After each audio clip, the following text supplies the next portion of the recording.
दिल्ली में अगर आप डीटीसी की बस में चढ़ते हैं तो दो काम अवश्य कीजिए। पहला, अपने बटुए को जुरासिक पार्क के तिजोरी जितना वो सुरक्षित कर लीजिए, और दूसरा, मन को इस बात के लिए तैयार कर लीजिए कि आप सफ़र नहीं बल्कि संघर्ष करने जा रहे हैं। दिल्ली की बसें आजकल चलती कम है, रुकती ज़्यादा है, और जब चलती है तो ऐसे लगती है जैसे किसी टूटे सपने की अंतिम यात्रा हो। भीड़ इतनी कि ऑक्सीजन भी टिकट लेकर अंदर घुस सकती है।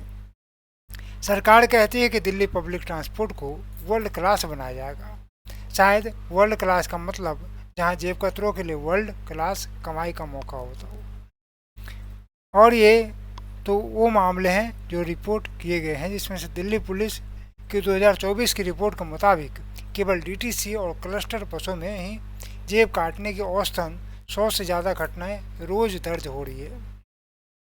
मतलब जेब नहीं कटी तो दिल्ली की बस में सफ़र ही अधूरा लगता है।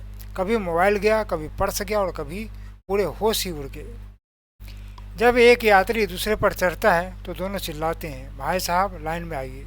लेकिन उस चिल्लापों के बीच तीसरा आदमी आराम से पर्स निकालकर अगले बस में सवार हो जाता है।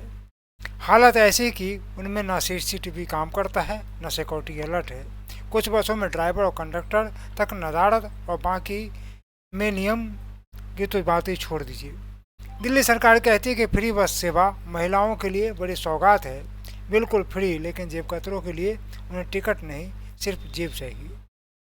सवाल यह है कि जब सरकारें चुनाव में करोड़ों रुपए खर्च कर सकती है तो क्या बसों में सीसीटीवी, सिक्योरिटी स्टाफ और वर्किंग हेल्पलाइन नहीं लगा सकती? या फिर सिस्टम में ने मान लिया है कि दिल्ली की भीड़ में जेब जाना एक राष्ट्रीय परंपरा है?